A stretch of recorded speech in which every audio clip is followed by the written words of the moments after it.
Viewer discretion is advised.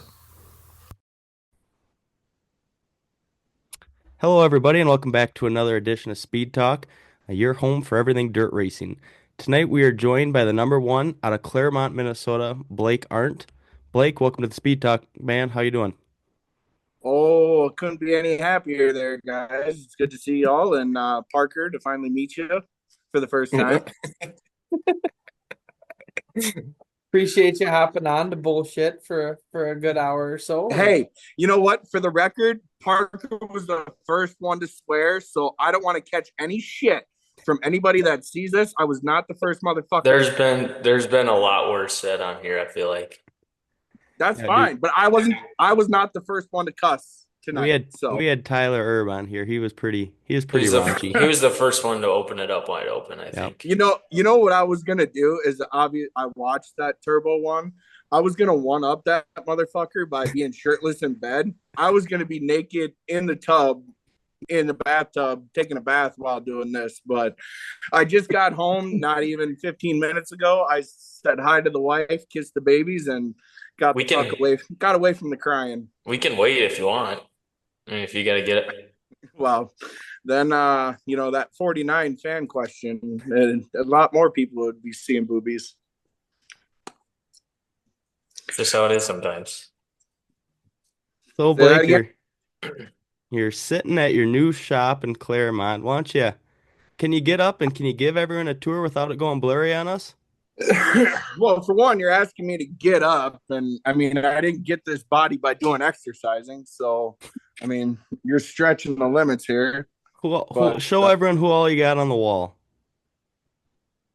oh fuck, wait, people way more famous than I. Um, you got Kylie's, Brandon, Little Chisholm, my buddy Nick Stroop from North Carolina. He's popped up here a few times. This kid named Sorensen, a Mexican, a Polak,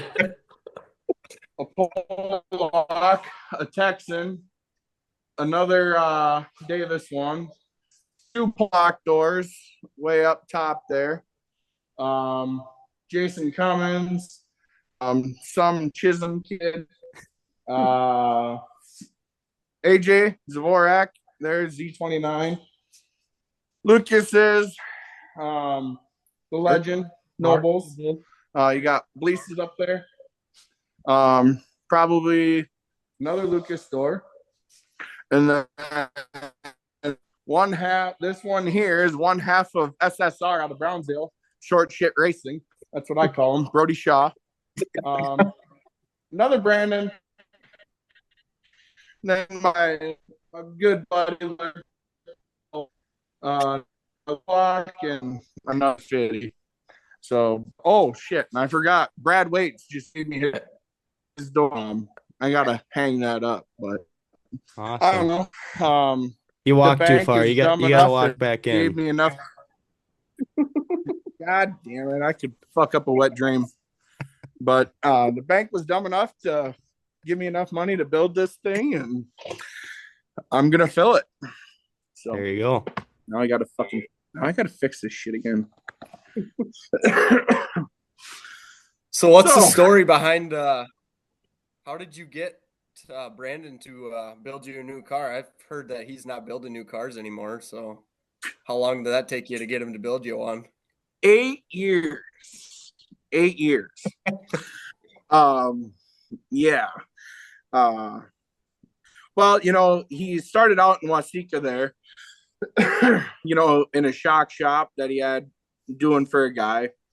And then in was it 20 end of 16 or no, end of 15, he got the idea to start building cars for himself when him and Dan Wheeler hooked up, built the first one for 2016.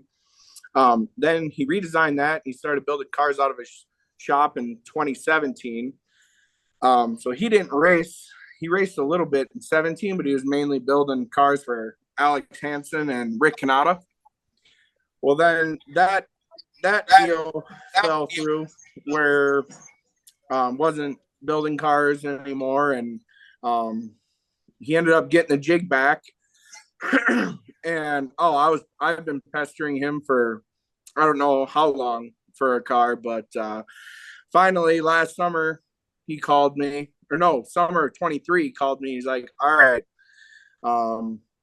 let's build you a damn car. And I'm like, bullshit. I've heard it for how long, but Right. he finally agreed in the summer of 23 to start building me a car. And there's some life events where I didn't need it right away last year. And well, actually I didn't need it at all last year, but so now he finished her up early this winter, and it's getting put together right now at my grandpa's buddy's place because I got all the damn time in the world.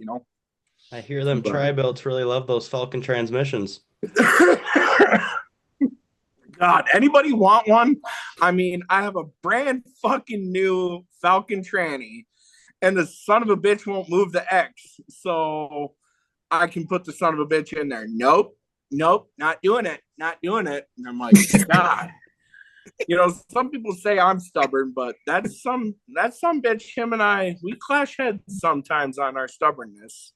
But So Blake, I want you to kind of go back, give people a little background on you. What's your connection with Brandon? Your connection, just kind of your connection into racing, how you got started racing. Just kind of let people know who are watching this, who might not know who you are.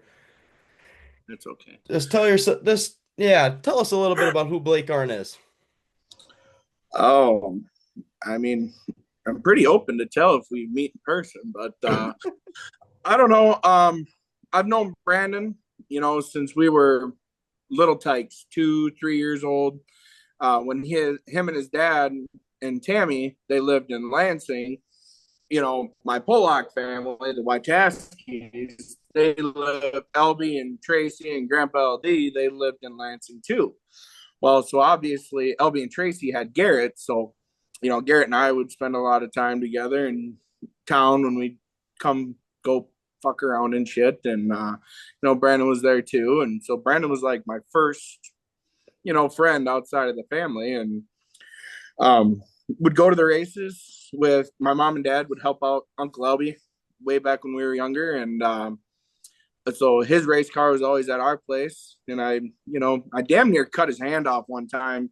I went and sat in the race car, and he looked me specifically in the eye and said, "Don't push the buttons." Well, he was up working on, I think it was the radiator. I think he was mounting a radiator or something. And what does this dipshit do? He pushes the goddamn start button, and oh my God, I thought Uncle Elby was going to kill me. Damn near cut his damn hand off.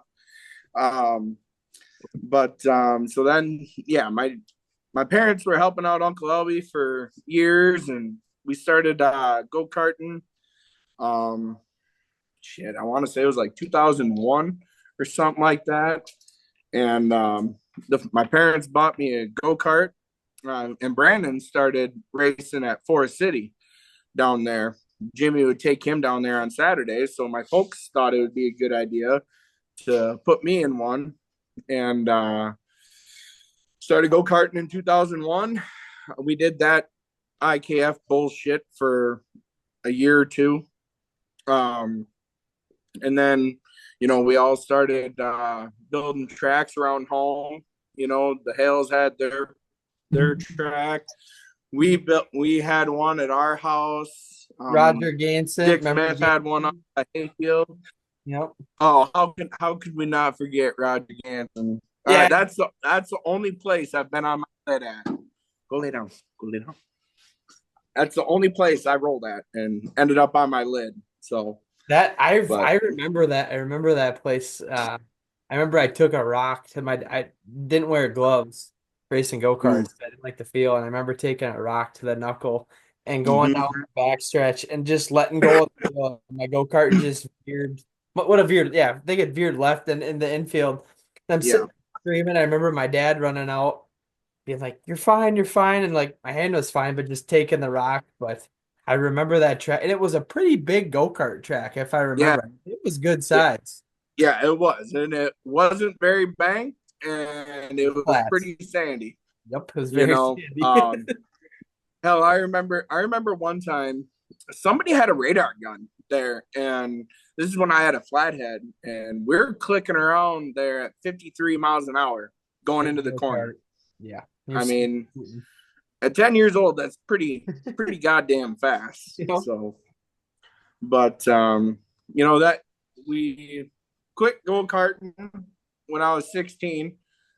I started focusing on wrestling. I had the pipe dream of going to school and wrestling, which thank God I didn't, because only God knows how bad I'd be in debt with student loans for that. But after I graduated, I just started going back to the racing again. When Brandon went to Big Car, like we raced together all through till he was 16 and went and raced with Soda B mods. And I raced for 2 years after that. And, just, I don't want to say it wasn't the same, but it was just me and Pickle, that because we were done racing at go-karts at our house. I believe you guys were done at that point. And it just everyone just the only ones we really seen that would go to Blue Earth would be like Don Yust, Greg Rhodes. I remember he would go over there, the Struckmans, so like a core, 8 to 10 of us would go over to Blue Earth, that would race the animals. And it was still fun, but it just, different. I don't know, it was just different. And then at that point we were running for points. We never ran for points around, here. We did that SMKS series 1 year, but running for points was a whole different, I guess we'll say father-son dynamic between me and my father. And I ended up winning it the first year going out there, but I missed the second year I went out there.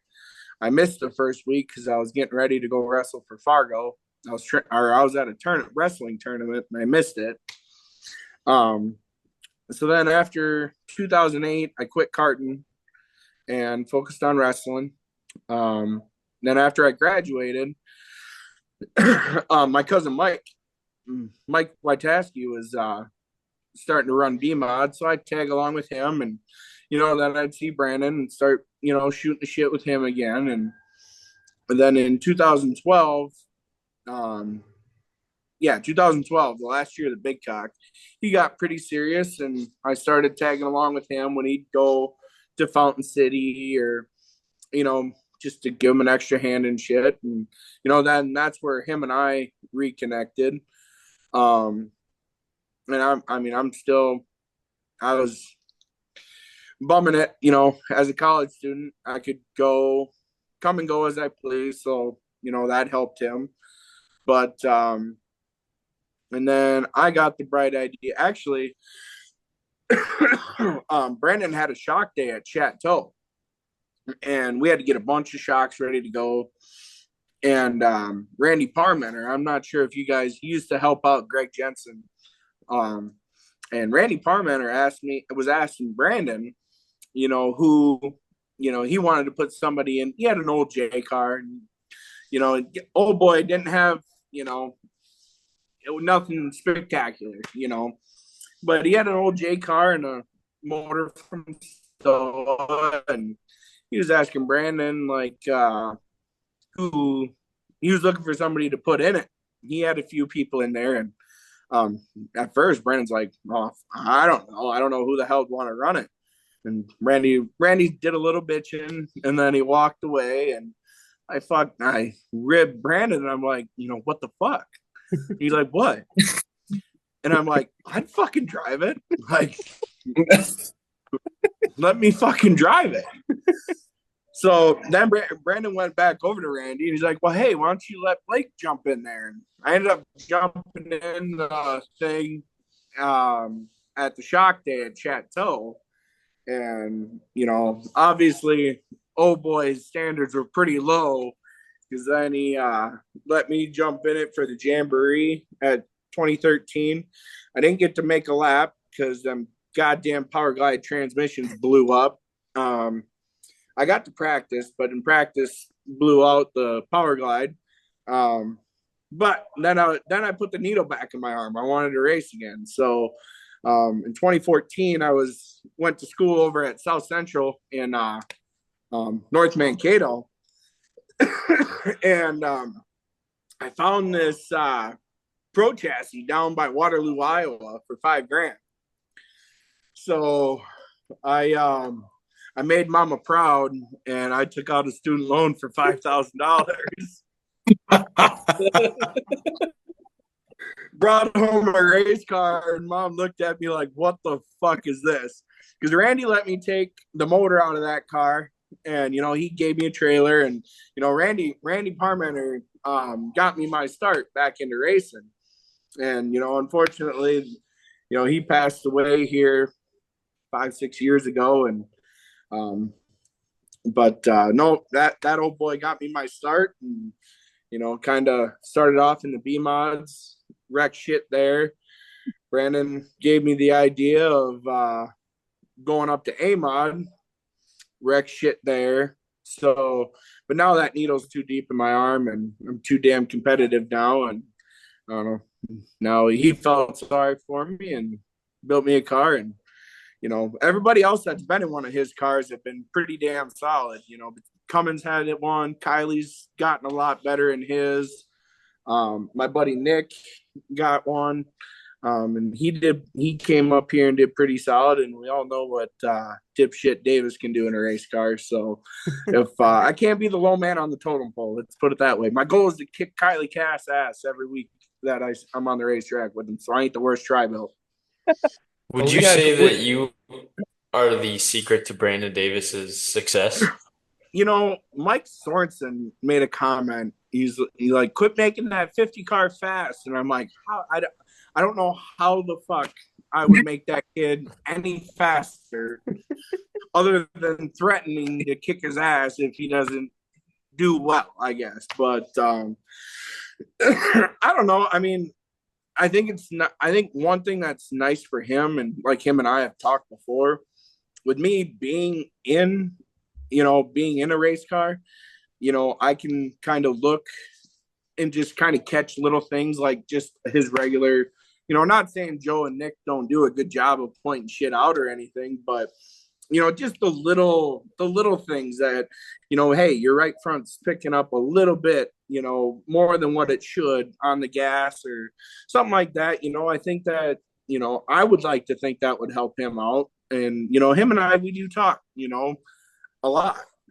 about shit. And, I'll throw out 10 ideas. He'll tell me to fuck off on 9 of them. But if one sticks, then I guess that helps him. Brandon's never been afraid to try some crazy shit. No. I can't tell you. And the problem is bless the kid's heart, and I love him to death. But that son of a bitch confuses me more times than I can even imagine. Like, it's some of the stuff that he calls me and wants to think about trying. I'm just like, it's how the hell do you think of this shit, And he's like, well, you dumbass, if you index that right rear a little bit more, you can get away with, less load and all, and I'm just like, all right, buddy, you do it, and I'll tell you if it looks good or not. But no, the kid's just an encyclopedia, and I don't know, and I hate it because like sometimes I get frustrated when we talk about like setup shit, because like if I just say let's just say I want to choke up on the left front a little bit, just get a little bit more drive off, Brandon, you ain't gonna feel that. And I'm like, oh, Brandon, like I mean, I will. I'm not you. Like, I don't have your seasoned ass, like he's pretty, and he's such a wheel. It's like, okay, even if it is a tick tight, he's just like, oh, I'll run it in a little harder. For me, it's like, if I'm a tick tight, I'm like, oh shit, I'm going across the racetrack. I'm like, not all of us are Brandon fucking Davis. We're, we can make a job. I mean, all right.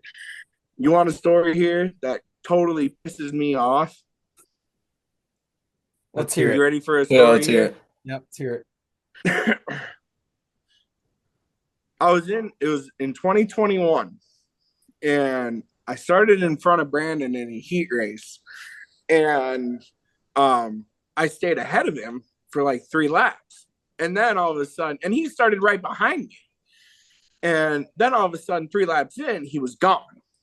And whatever, we get done with the race. I think we got our hands in the cup, and we back in, and I no sooner shut the damn car off, and Brandon's over in my window net, and he's like, dude, and he was telling me shit that I need to do to my car, and I'm like, what the hell are you talking? Like, what do you mean?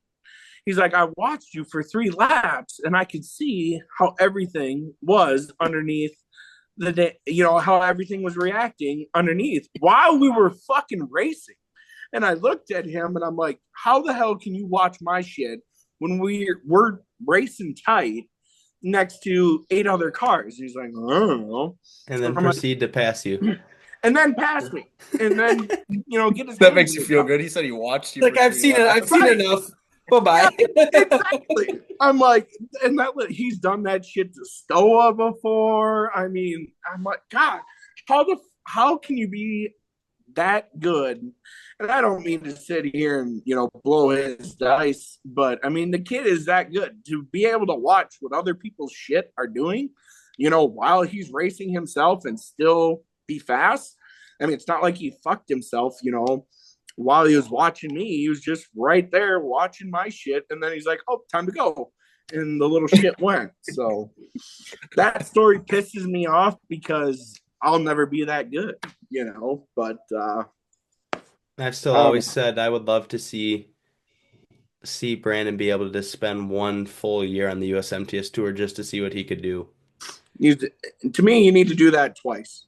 You need to do 2 years of that. First year, I mean, I'm not saying he couldn't do it. Wait, did Jim go on the tour? He was on it. He was on it a year. Yeah, and then he won it. Yeah, this is his 3rd year, right? Yeah. Right. Yep. Yeah. So I mean, and look how well Jim did. The kid, he went, seen these places, and then he went and raced as well as he did. And I think Brandon would be in a similar situation where he goes to these, because I mean the kid does travel well.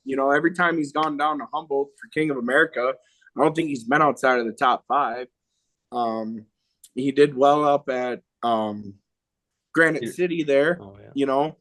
The only place that he doesn't travel well to is Cedar Lake. Yeah. There's some goddamn bad omen for him up at Cedar Lake, but I don't know. He'll have to figure that shit out someday. Blake, would you say this upcoming year, once you get this car built and put together, is this the most excited you've been in years past? Get back by. I don't know. I mean, I would say yes, but it's also probably the most nervous I've been. Most nervous I'll be, because I've seen what it takes and the amount of time that he's taken away from his wife and his kid, and how much effort and thought he's put into this thing. Because it's not like I love my rage, but it's not like he's in a Justin situation where I can just order another one, and it's no big deal. So I mean, if I wad this fucker up, I mean, for one, he'll kill me. But if it's not my fault, he'll kill whoever wadded me up. He's already said that. But I mean, yeah, obviously seeing the amount of success that people have had with his shit. And I mean, if I felt like I couldn't compete with the Brandons, the Lucases, the Jims, even this little bastard that I'm talking to right now, I wouldn't do it. If I felt like I couldn't compete, then I would just put my money into him, into Brandon, and I'd take that little shit.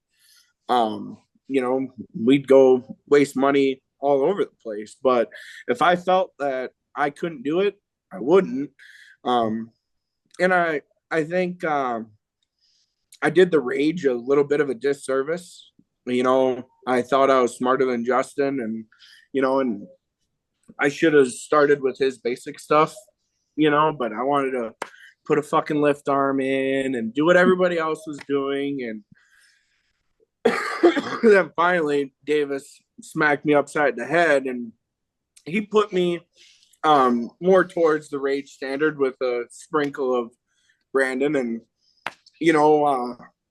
towards the end of 23 there, I felt like we were running pretty good. And I wish I'd have been more towards the Rage standard with a twinkle of Brandon, instead of wasting a year and a half and the Rage, thinking I'm smarter than what I am. So, but You still have the Rage? Or nope. do you plan on having Speaking of the Rage, and Joe Ludeman bought it last year. And speaking of Ludeman, where the hell's Corbin? Am I not worthy or what? Yeah, He his, didn't. his exact words were Blake Arndt's not a big enough deal for me. Well, Said that. if I'm not a big enough deal for him, he hasn't seen me step on a scale. Speaking of tri-built, he's probably working on the tri-built. Oh, is that news now? Oh, did I break it on live television? Fuck, I don't know. Whatever. I don't know. I get a kick out of people making changes, class changes, car changes, and it being big secrets. I kind of laugh at it, like, because at the end of the day, nobody gives a fuck. Correct. Whether somebody shows up in an MB and is now in a Skyrocket, or who cares? It's their just decision? it's just tubing and a lot of labor put together. It's like, and you don't know like how many guys like some chassis just don't fit certain driving styles, and then you see one guy jump ship, get in something, and then win races, and it's like, I still am a Just big believer. thinking- Like, I know there are differences in chassis, but I think there are some guys, it's a mental thing to an extent. There's guys that are in their cars and, oh, my car is just dog shit. I got to get something new. And then they have this new confidence, and the car is this much better. Sometimes we psych ourselves out, and sometimes the race car is not bad. The driver just sucks. Yeah, I mean, you ain't wrong. I don't know. Boys, we wrestled. I mean, it's amazing. And I don't know, maybe I'm just weird, but like I apply a lot of the wrestling shit, to it. It's a lot like with wrestling. You get out what you put in. Well, if you don't spend the time working on your shit or trying to make yourself better, you ain't gonna be shit. If you ain't gonna spend the time to run, lift, and put in the extra drills and all that to wrestle, well, you better be happy with a 500 record. But For sure, because it definitely takes. I mean, I think we've all been at the shop plenty of nights, but I mean, just to run up front consistently and at least to feel like you have a chance against Brandon Davis, it takes a lot to be at that point, to keep that car in good condition. And yeah, I mean, just keep it At top notch all the time. Yeah, pretty much. Just that's the another thing maintenance it takes. Sorry, Zach. No, that's all I had. Well, and that's another thing that pisses me off too about the little bastards, is because, like, I can be like, I'll wash on Monday, and then it's order shit that I wrecked early in the week, and I could spend 4 days out in the shop, and then you got that little bastard who, I'll unload the car Thursday night, wash it, do a little tire work, and head out to Fountain City Friday afternoon. And go kick the shit out of everyone there. And kick the shit out. I'm like, God. Yeah. Now that we're talking about Brandon here, you've obviously been buddies with Brandon for a long time, watched a lot of his races, I would assume. Is there one race that sticks out that just left you in awe? I mean, I've seen Brandon do some crazy shit in a race car, but is there one race you can think back on where Brandon just like blew your mind?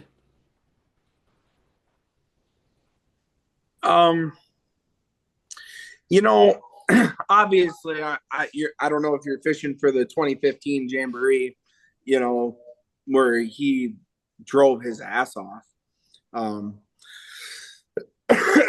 I mean, we all know that was one of the best races I've ever seen, and unfortunately, one corner fucked up that whole wet dream. Um, but there's been a few battles where he's raced Cummins at Chateau, where him and Cummins have put on some pretty good battles, and it's just I enjoy watching him being so precise and like setting shit up, like making him hear you up top, making you come off the bottom and go up top, and then the little shit goes underneath you. You know, I literally watched that firsthand at the Jamboree this year in a B main. Yeah. He Did did the it to Lucas Lucas. Yep. And I was sitting in third and I watched it happen and I was He like, snookered holy him. shit. He made Yeah, that work. and Lucas is not a slouch. Lucas No. is one of the better wheels in our area. And I mean, for him to be able to do that kind of stuff, it's just really cool to see. But the one race that sticks out in my mind was 2014 with that white door that he had. He First just got Mars car, right? Yep, he just got the Mars car. So it was that Sunday race, the day race we did at the Jamboree because Saturday rained out. The little shit started 12th, I think. And in a 10-lap heat race, he tootled the bottom and just went underneath everybody. I mean, and he had a pretty stout heat. And he didn't get, I think he ended up third or fourth. But still, for him in a day race, you guys know, day racing, not a whole hell of a lot of passing. And for him to go from 12th to, I think, third or fourth in that heat race, I mean, that was impressive to me. But, also, in 2014, when he won the USMTS show and he had to race, he had to size up Johnny Scott and Daniel Hisselbeck, and Chateau's a difficult place to pass, and for him to, pull some of his voodoo magic and, get by those guys, that was a fun race to watch. But I don't know. I mean, probably that heat race from the day race for the Jamboree was one of my most impressive races that I've seen him do. And I don't know, he probably had different ones in the B-Mod days when he was battling with Sabraski and, Ebert and all those studs from up north. But from what I have seen, that was probably my most impressed race that I've seen him do. One that impressed me, I think it was last year. He spun out at Fountain City a night and went to the back. I don't know if you guys remember this. I was sitting in the infield watching. No, you guys were racing. 10 cars in one fucking Yeah, corner. he passed 10 cars in one corner. It One was the one craziest thing corner. I've ever seen in my life. He drove in on the top of turn one, wide open, and passed 10 race cars from the time he came off turn two. It was, And I was definitely one of those. you were I in the watched him go bundle. by me. It Yeah. was like everyone went Got three out of two. wide, and It was Brandon went got way out up here and just drove of around you all. Yep. Yep. Do you think he was mad? Yeah. Yeah. Or him beating Jim last year on the last corner was a good one too. That was great. That was one of the better races I've watched in a while at Deer Creek. It is fun watching those two, I mean, just essentially do what they do and be as good as they are. That's God. I mean, we are just spoiled as shit, in our little area to have the amount Just of weekly talent. racing. Yeah, Yes. Yep. I mean, to have the amount of talent that we do. I mean, we got a dozen guys that could pull one out any goddamn time. I mean, I don't know. I dare any other part of the country to, match those numbers of shoes at one racetrack. I mean, you may have that in a, area, but to have the amount of shoes and at our one racetrack, we'll just say where we all come together at Deer Creek, we're pretty goddamn spoiled. And there's Look at the redraw on any given night. Like you draw the 12 pilt and you're going, fuck, I got 11 of some of the best modified drivers in our area and some in the country that are starting ahead of me. And you might only pass one or two cars, end up a top 10 and you're going, shit, I got nine good cars ahead of me. And it's like, you don't hang your head because it's like you might be on the pill or on the point the next night and you might have like 10 of those good drivers behind you. It's just any given night how it shakes out. It is so tough. Yep. Nope, absolutely. And then we still got up and comers. Barker, you're still learning and getting a hell of a lot better. Zach, I've seen you show a lot of great improvement here in the last year and a half. And we still got Smoke, who's still fucking learning, and he's fast as hell. It's just we could go sit here and go through the damn lineup. And you get Sorensen that shows up one night, Jim's in town, Jake Tim, Lucas Scott, Brandon, Lees. Foss. I mean, there's Yep. there's close to 15 guys you could name that can win on any given night. I mean, that's the truth. I mean, I was being conservative with a dozen because you could throw you. I mean, you'd be crazy to throw away a guy like little Wetstein or Foss. Yeah, those guys are just an angst. They're all equally as capable of yanking one out than one would think. Because let's just say you can go a few hours in a different direction with some of our guys, and I'd probably put money on one of our guys to go elsewhere and pop one off. But Speaking of one of our guys, while we got you on here, a little bit of controversy. What's your take on the Strickler Jim deal? Racing, hard racing. That's I don't know. I think they blew it out of proportion. But again, we ain't had drama like that on the tour since what, Hughes and Sanders? Right. I mean, that's the last big battle, I can think of. So, you got to drum it up a little bit. I don't know. I kind of feel like,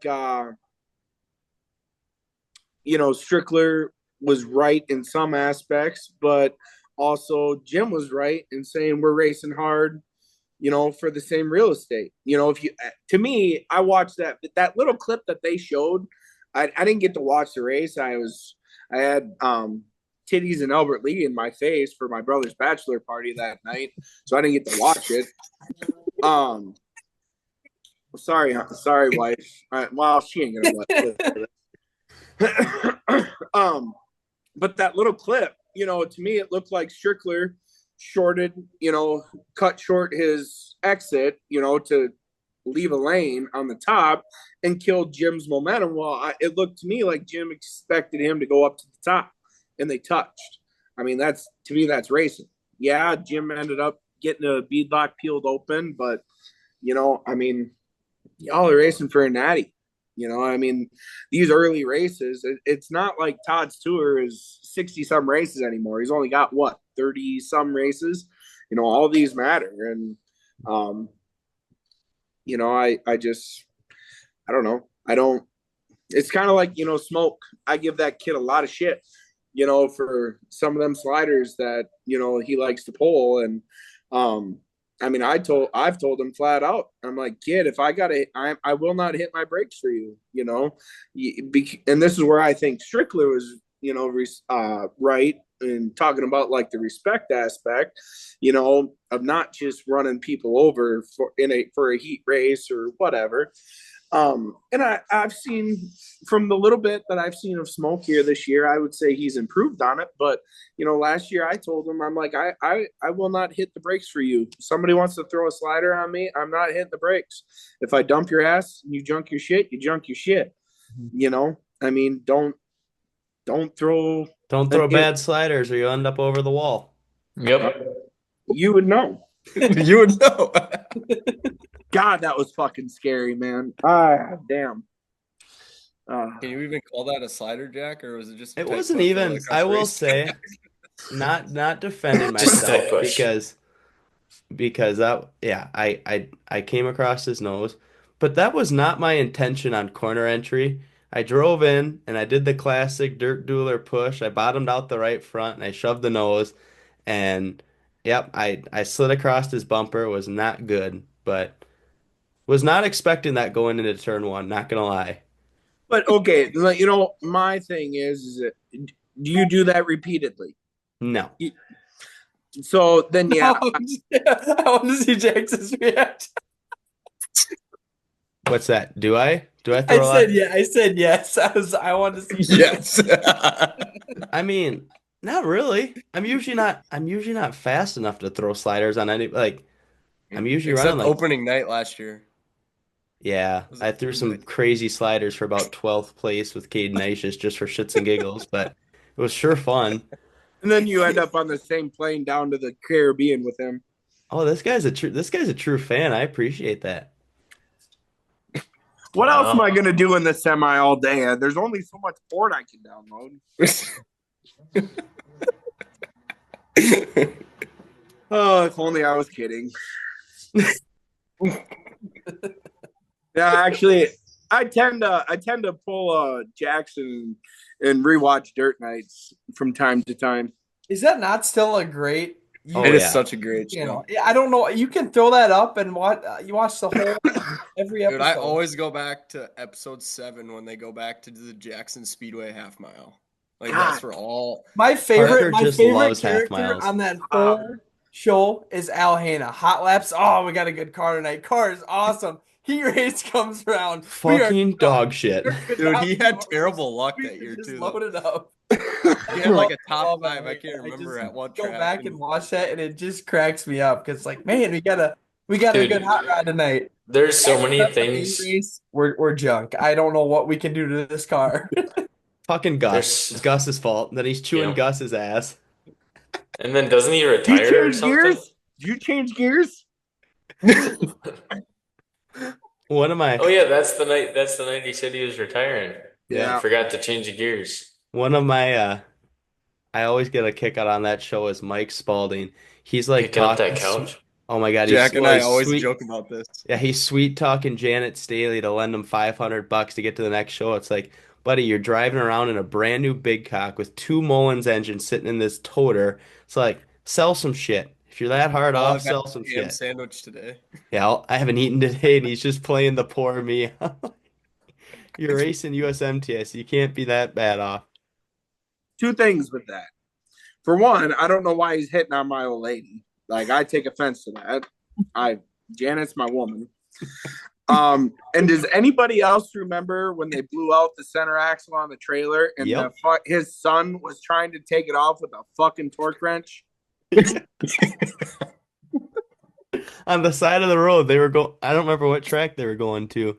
I don't know, but I'm like, why a torque wrench? You Like, don't I've have an done impact some in dumb there? shit, but a fucking torque wrench? My God. AJ was his son. AJ. He didn't have the most mechanical smarts, I don't think, when he went on the tour with him. And then he starts giving dad advice. I don't want to change anything. It's like, who the fuck are you to say what we change and don't change? Hey, he wins a heat race. Yeah. I wouldn't change anything. That show was awesome though. I mean, the fact that they had a full camera crew. Dude, they should have made another one when USMTS had a bunch of good guys on there. They should have did a newer version of I that. still don't think it'll ever be as good as it was in 2010, No, though. it won't. I love giving Justin shit about that because, yeah, Justin's not 19, or Gustin is not 19 anymore. And, we'll just say he's filled out a bit now with that. Yeah. But I like the episode when they're at Cresco running for the hunt and Vanderbeek snitches on him because he didn't pull into tech and Oh, Joe yeah. Bob's just chewing Staley's ass. And then We're there going was the home, beef dude. the next Yeah, we're night. quitting. And then, like, and Zach Vanderbeek and Ryan Gustin start side by side and heat And race, Vanderbeek went off the racetrack or something.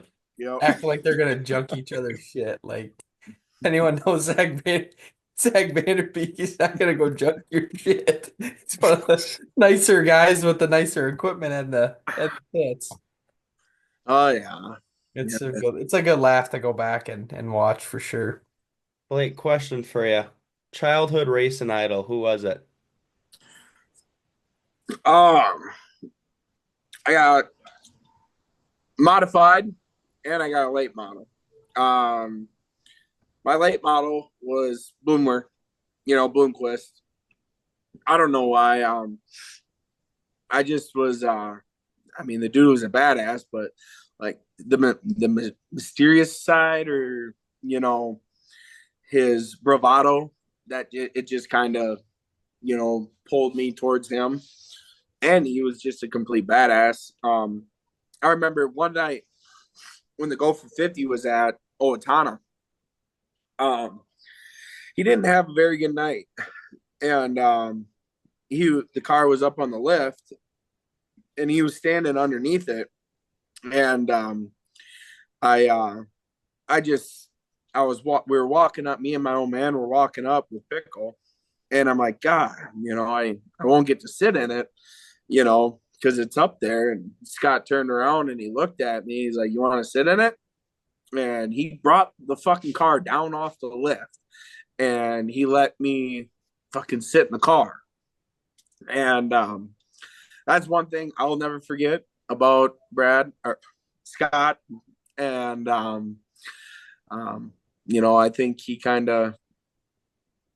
I don't know. I never could understand why somebody couldn't like the guy. Everybody has faults. Don't get me wrong, but like, I don't know.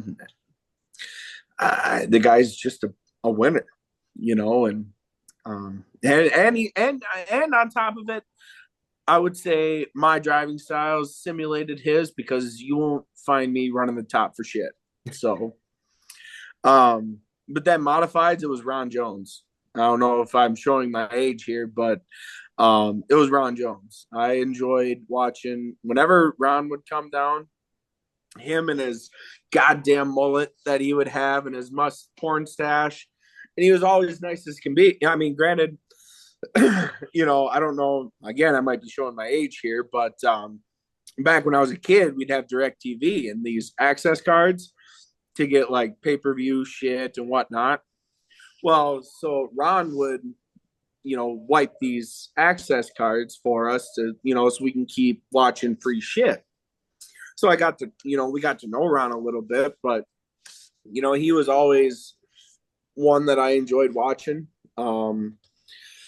So yeah, it'd be Ron Jones and Bloomer.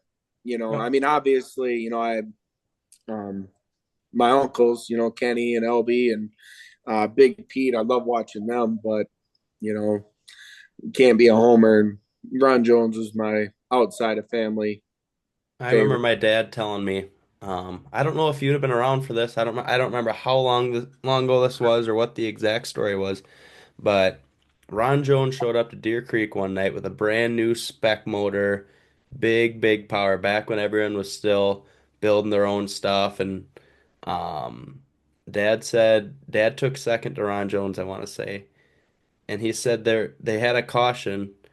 And Ron Jones is about to lap my dad, who was running second. He literally lapped the whole field, and I'm pretty sure Dad claimed him that night for a week or two. That was back when the claim thing was big, or Claim maybe was huge. Yeah. I don't remember if it was Dad that claimed him, but somebody claimed Ron Jones's brand new motor that night. How'd But that go? probably not good. I Ron got gotta pretty claim hot, that. didn't he? Uh, I'm not. I don't remember specifically, but I know because of Ron Jones, my old man drained my mom's 401k account and went to Tim's Automotive there in Bloomer and bought LB a 406 because that's what Ron Jones had. You know, yeah. So mom wasn't very happy about that, but the old man did it anyways. It's about as bad as taking out student loans to buy your first race car. By But race car. Was Makes it a good story down the road though, man, because now look at, I mean, shit, you got your shop, you got your tri built, got a good thing going, man. It makes for a good story for sure. oh, I'm spoiled as shit. I just got to do something with it now, you know.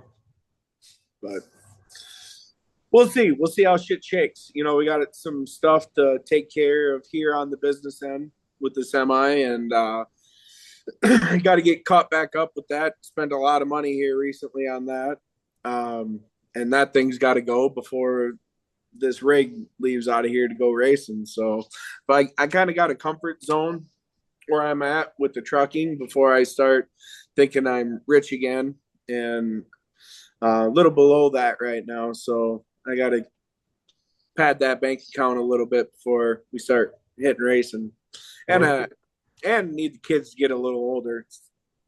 Twins are still a handful right now, so might keep the racing a little slower for a little bit until those little shits start growing up a little bit. Is the plan to have that car ready to race at some point this season? Oh yeah. We'll go out. We'll hit practices and shit like that right away. I mean, I'm looking at fucking 28 fucking brand new tires that I bought in 23 that need to get blown up and used. So we'll run through that. But, like I say, I'll just run financially smart and, not try to dump a shitload of money in it week to week, and if, if I'm able to get close to, zero on, profit and loss, I mean, then it's easier to keep going. But, you keep fucking taking home tow money. That don't make mama happy. Not good. So, What's the most? Do you have a night that stands out? What's the most fun you've had in a dirt modified? Is there a race that you can think of that that night or surprised yourself, or you're like, shit, this is fun?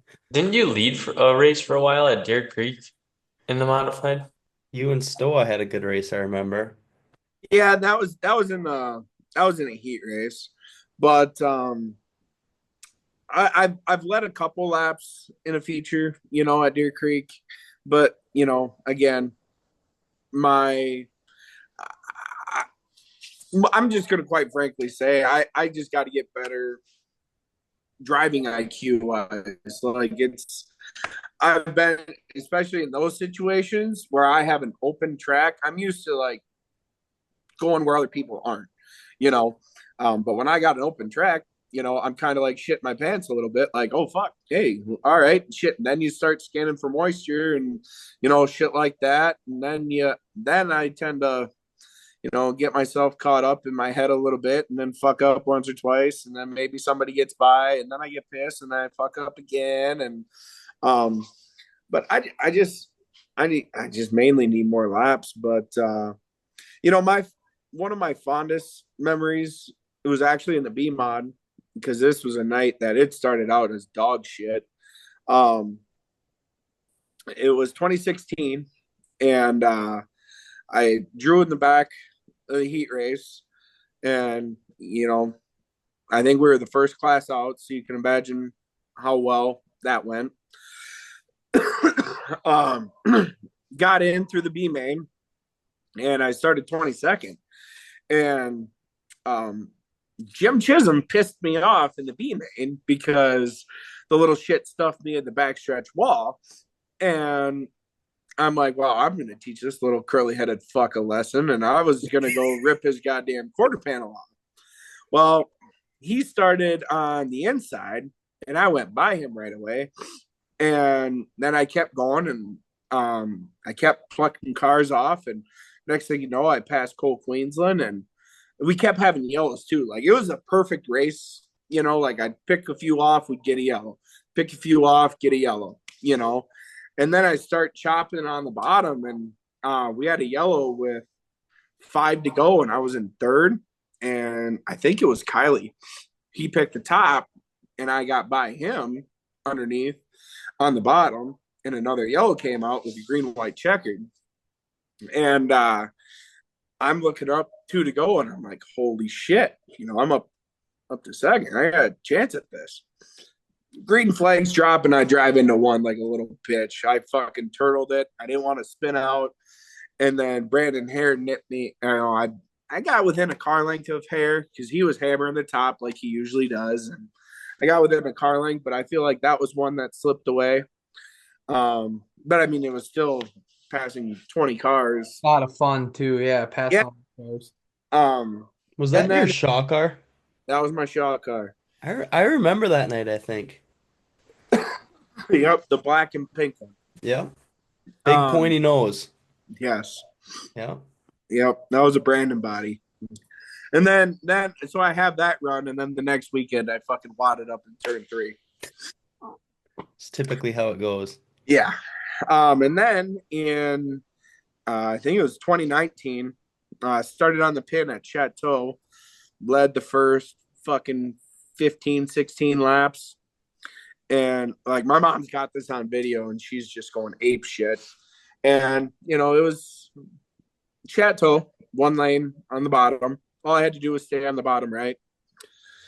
Yeah, no, guess who sticks it underneath me even Brandon. farther? Brandon took one from me at Chateau. Couldn't let you have one. No. Well, and then when he got underneath me, I stuffed a little shit in the grass, and he still fucking passed me. So I don't know, but that B mod race is probably what I kind of hang my hat on right now. You gotta go out and do cooler shit, not make the highlight reels by rolling and wrecking shit. Yeah, take us through what was going through your head there. That was a scary one. Which one? Oh yeah, there's 2 of them, wasn't A there? couple. Well, I've only rolled once, but The One was the fence on the or like on the front stretch by turn 1. I don't know. All of a sudden, I was seeing dirt. Like I got clipped, and then I was seeing dirt, and fuck it. And then it was AJ Zavorak was in that one with me, and fuck, he's been in 3 of my major wreck. Him and I have been in 3 pretty big wrecks together. We can't seem to get away from one another, but I got out and I was fucking pissed. I was pissed, because this was the first year of the rage. I wasn't trucking for myself at this point, so I wasn't doing as well, and I actually put a lot of money in getting that rage, from Justin, and just got fucking destroyed. And I was ready to kick some ass, and AJ I'm like, what the fuck happened? And AJ's like, I don't know. He's like, are you okay? And I'm like, yeah, I'm fine. I just fucking killed somebody. And but that one wasn't even the worst one. The one at Mason City where I got pissed off at that number 6 car, and I nosed it into the tractor tire off of turn 3. That one hurt the worst. That one cracked a couple of ribs. That one hurt. I don't remember that I one. remember if I saw the That's what I was thinking of. Yeah, that What one year hurt. was that? Oh, that was 2020 In your modified? in my modified. Yep, Shaw car. I don't remember. Oh, the Before 50. you That was when wrecked, you I were remember. 51 yet, right? Yep, Yep. I remember that one because that was a blue and black car. Black and orange. Nope. Yep, black and orange. Yeah. My blue and silver car was the first year of my first year in mod with the GRT. I got that from Joel Alberts. That's actually the one car I was able to sell. Well, besides the rage, but able to sell without wrecking at one point. But yeah, no. That had. Oh well. Anyways, Blake, I got one more question for you. We'll get you off here so you can get to bed. I'm sure you got a busy day tomorrow. But No, I gotta go trucking after this. you gotta go to work yet? Yeah. Jeez. No day. rest? No daycare tomorrow, so I got to do all my tomorrow loads tonight, so I can stay at home with the kids tomorrow. Hey, in the words of your idol, no weak links, right? Yeah. Well, or nobody cares. Work harder. Um, if something could change in racing to make the sport better, or how do I say this? Is there something that could change in the sport of racing that would make it better, whether it's on track, off track, just what could improve the sport of racing in your eyes?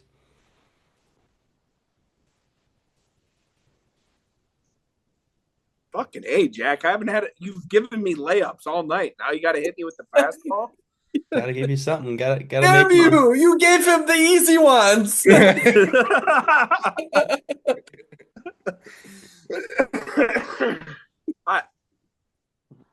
I don't know.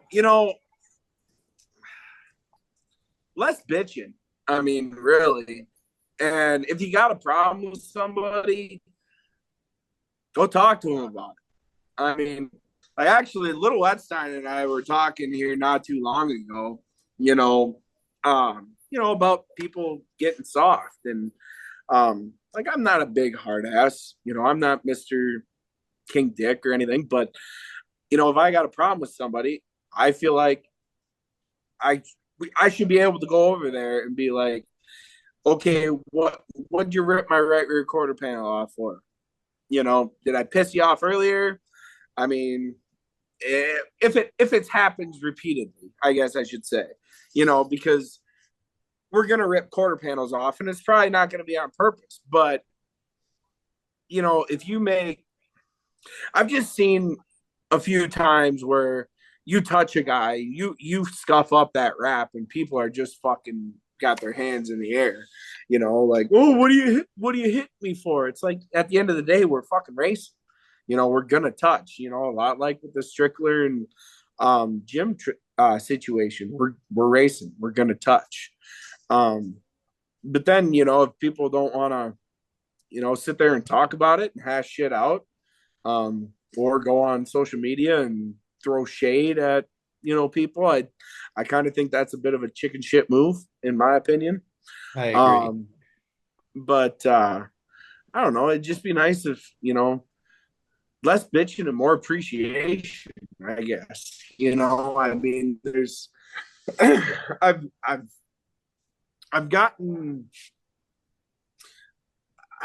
I guess I could, we're really lucky, in our area. We got Fountain City, excellent facility, fun racetrack. I mean, fun racetrack for most people. I ain't got the balls to run wide open there. But like Deer Creek, another top-notch facility. I mean, Cedar Lake is also a very nice facility. We have Ogilvie, that's three summer. We have we have nice shit in a close vicinity, where you can go down into, I'm just going to say, the Southeast. I've heard and seen of some of these, or Jackson's favorite place, I-35. We're really spoiled, and then we're quick to bash on some of these places that might make a mistake, like a Deer Creek with a call at Blade Arndt. Make a mistake on a call, or I don't know, some people,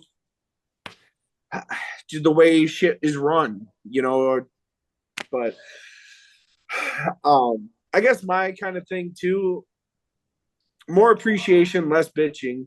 But I don't know how you guys feel about this, but I think for us modified guys, there's too many fucking 3-day shows around here. I was actually talking to Queensland about this. There was 12 3-day shows within a 4-hour span of here last summer. That's 36 shows. I don't race 36 fucking shows in a year. I mean, but I don't race 3 days a week. I got other shit, that I have to take care of. But that's some people's full year, 36 shows in a year. That's no weekly racing, I mean, that's not if, a guy decides to go to Vado or, for that vacation race, or, I mean, I just think, so then you break down those 36 shows, you have a travel day, depending, so generally Wednesday, that's a day off work. You have, practice generally on Wednesday. So you're taking off 3 days of work for each of those shows. What's 12 times 3? We went to Grand Meadow. Well, I'm just saying, most people don't have 36 days of PTO. That type of, and me, who's self-employed, my truck sits for that many days. That's a lot of money out of my pocket. Right. And a guy like me, where let's just say I'm racing for fucking start money in a feature if I'm lucky, or and at the very least getting tow money, that's a big hit in the nuts for me. As much as I would love to go and support all that shit, I've told Cole flat out, I'm like, Thursday night racing's out of the question for me with my situation. So I don't know. I wish for I guess more I wish I understood more why there's 3-day racing, as many 3-day shows as there is around here. throughout the whole year. I mean, it's like from May all the way till October. How many 3-day weekend shows? There's a lot. That's my whole thing too, is like, you hear all these not knocking these guys by any means, but you hear promoters talk about, we're putting up good money. Why can't we get car count? Well, because you pay a show that pays 100,000 to win. Realistically, there's 12 to 15 race cars there that realistically think they have a chance at winning that $100,000. The rest of them guys are taking work off, are there for the experience, going to have some fun race. There's only so many. Your average guy can only take so many days off of work and can only, buy so many $150 3-day pit passes and tires, and it's a lot of money, and your average guy can only do it so much. Well, then on top of it, you throw in you can't be selfish all the time. You gotta take family time for family stuff. I mean, and it's just, and I'm with you, Jack. I'm not knocking the guys, but I wish there could be more of a gelled schedule, I guess. And I mean, I don't know. Like it's great, for guys like that have a chance to go win that type of money, make money and shit. But I mean, I feel bad for the promoters that are putting this on, because they're taking a chance on putting on this show to get guys like me to be there, to help, for shit to continue. But I have to look at this selfishly, because I got, 4 people in a house right now that I have to take care of. And I'm not going to take care of them with the fucking race car, and I don't know. I mean, I guess I wish somehow, promoters could somehow dial back a little. And I don't know. I guess maybe what if that's all we had was specials? No weekly racing. All we had was specials. Maybe 1 or 2 a month, a 2-day show, no weekly racing, take a couple weeks off. I don't know. Does that, I mean, let the work-life balance kind of sort itself out, but then also have time to go racing where you're not racing 36 shows. Promoters make their money if the weather plays out. Racers are happy because they can afford to do it, and they may put some money back in their pocket, or at best, the average guy break even and not lose $1,000 or $2,000 on a weekend. Well, and that's the thing, though. I mean, the weather's a big, problem with taking weeks off here or whatnot.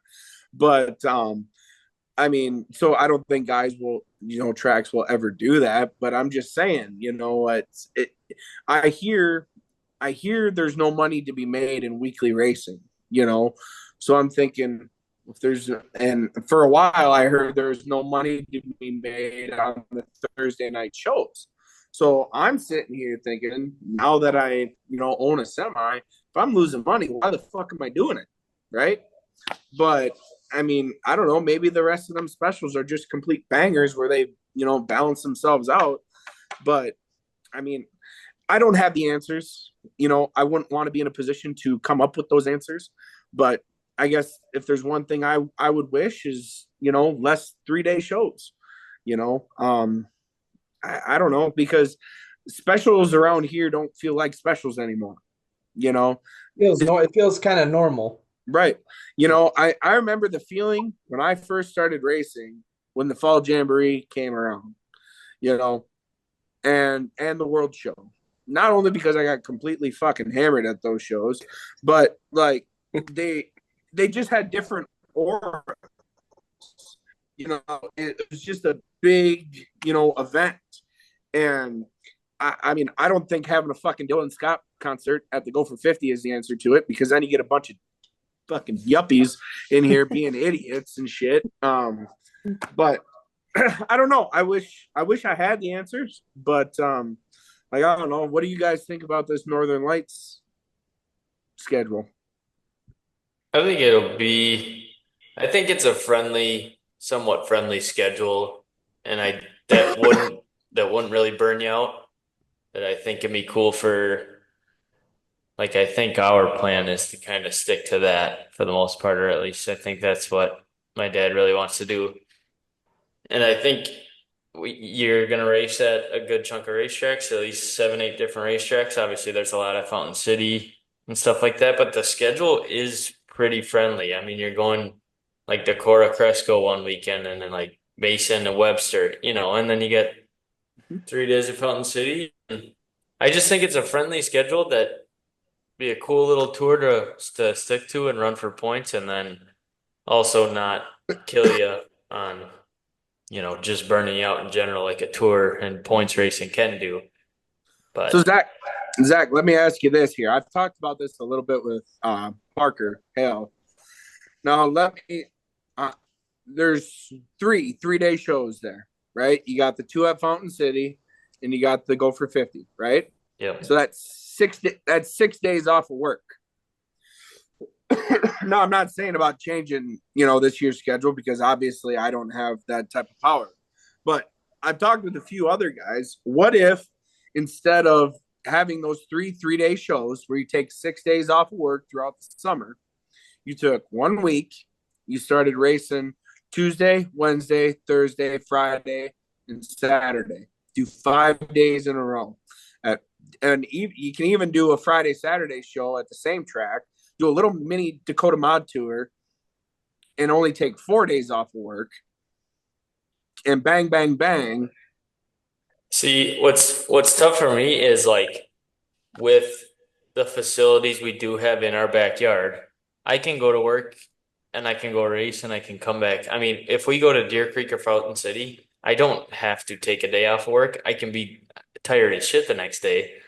But I'm fortunate enough with all the money that's been brought to this area of modified racing, because it feels like we've been able to go race for more money than ever Yeah. nowadays. But so it's hard to say on stuff like that. I know if I yeah, I mean I have other things I need that vacation for sure. And so like anytime we are local, I try my best to go to work nowadays. And I know Parker's the same way.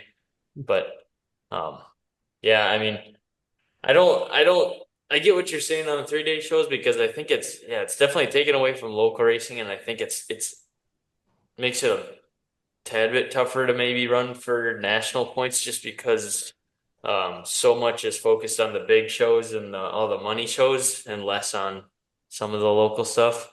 Um, but as far as the days off go, yeah, I don't think I mind as much with the shows we have up here, I guess, because I try and, Right. if I can go to work Friday, I will. And then, Going back to the money thing a little bit, I will give credit to Bob and Tyrone and them guys. I think they're going in the right direction at Fountain City. They back their weekly schedule off this year, so that we're gonna race a little bit less at Fountain City, but they're gonna pay more. So they're gonna take, instead of us racing 4 nights a month, we're gonna race two. But on those 2 nights that we go over to Fountain City, instead of the B mods racing for 400 to win, we're gonna race for 800 to win. And I think, like you said, that gives your average guy some time to, if he does have a shitty night, recoup a little money, go to work, make some money, get his shit fixed. Where it's like when you're trying to run that every Friday and you tear shit up Friday night, it's like, okay, I got a week to get some money together if I want to race to get these parts back on the car. So I think Fountain City's going in the right direction there. Like I said, racing a little less, but letting the racers race for more. I think that's a good deal. yeah. for sure. Yeah, but again, that comes out to dollar and cents. I mean, I'm just gonna play devil's advocate there. You know, Bob and Tyrone are gonna be like, or I shouldn't say Bob and Tyrone. A promoter is gonna be like, how do I make more money when we race less and I pay you more? He needs asses in the seats. He needs people in the back gate. I mean, it has to be a perfect storm for that to work. Right. And Bob and Tyrone are sticking their necks out. Paying the mods $1,500 weekly now. I mean, that's all that is more money out of their pocket to try and get more people in the back gate. And in their asses in the seats. I mean, while racing less, you're trying to get more people in with less events.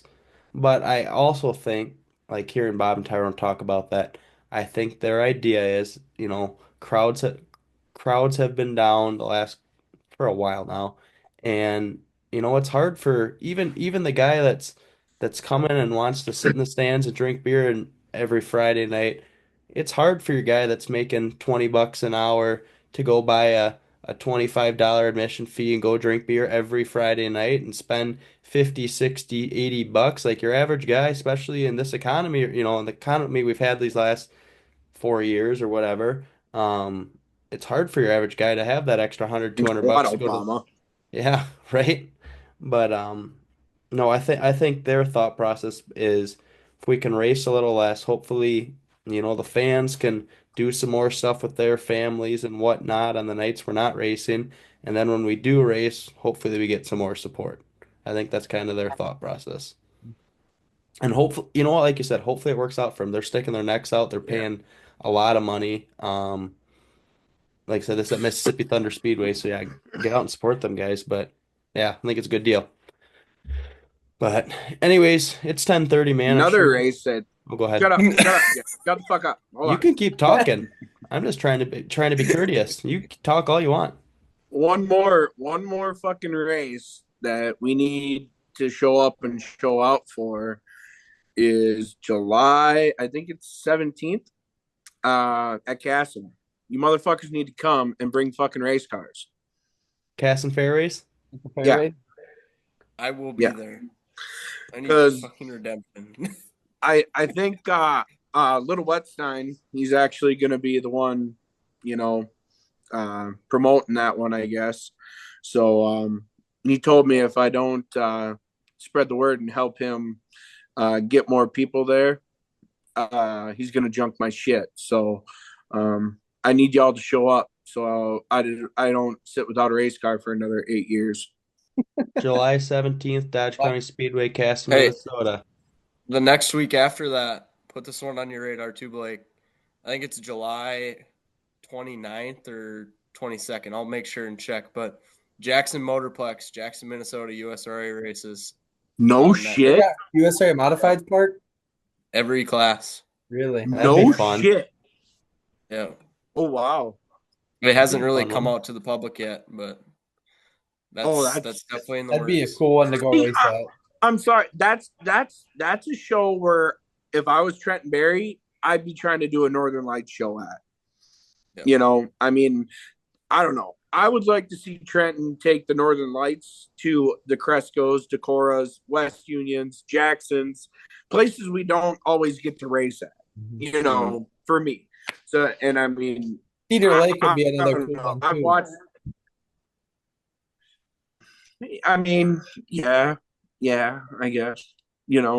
I don't disagree. I have a bitter pill with Cedar Lake. I'm not very good there, but I don't know.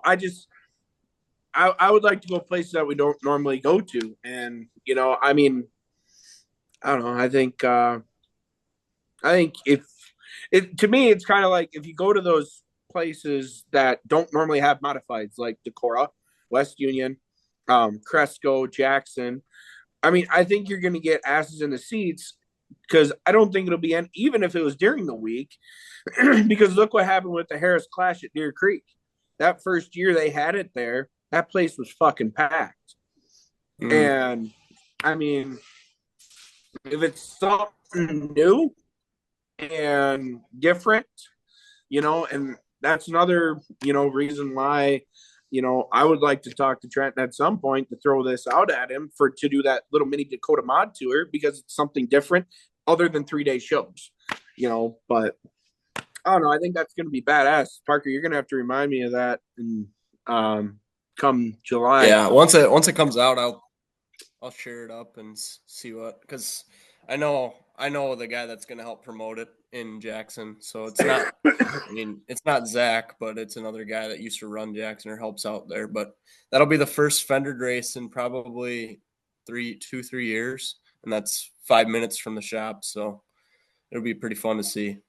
Hell yeah, because that's like a mini Oxville, ain't it? Yeah. Pretty flat. But yeah, just like Knoxville. I mean, Knoxville has 0 banking basically, so it's still race. Looks like it races well. Yeah, for the 410s get on there. Where Ricky Thornton Jr. won his first super late model race. Yep. Yeah, fuck RTJ. Anyways, Blake, closing statements. What do you got for the people? Some wisdom. Boys, I'll tell you what. When you're at a racetrack and a rain out and there's alcohol involved, just be careful. You'll end up with fucking twins. Like you're speaking from experience. I love my twins, but that was a surprise of a lifetime. That was the most expensive rain out I've ever had.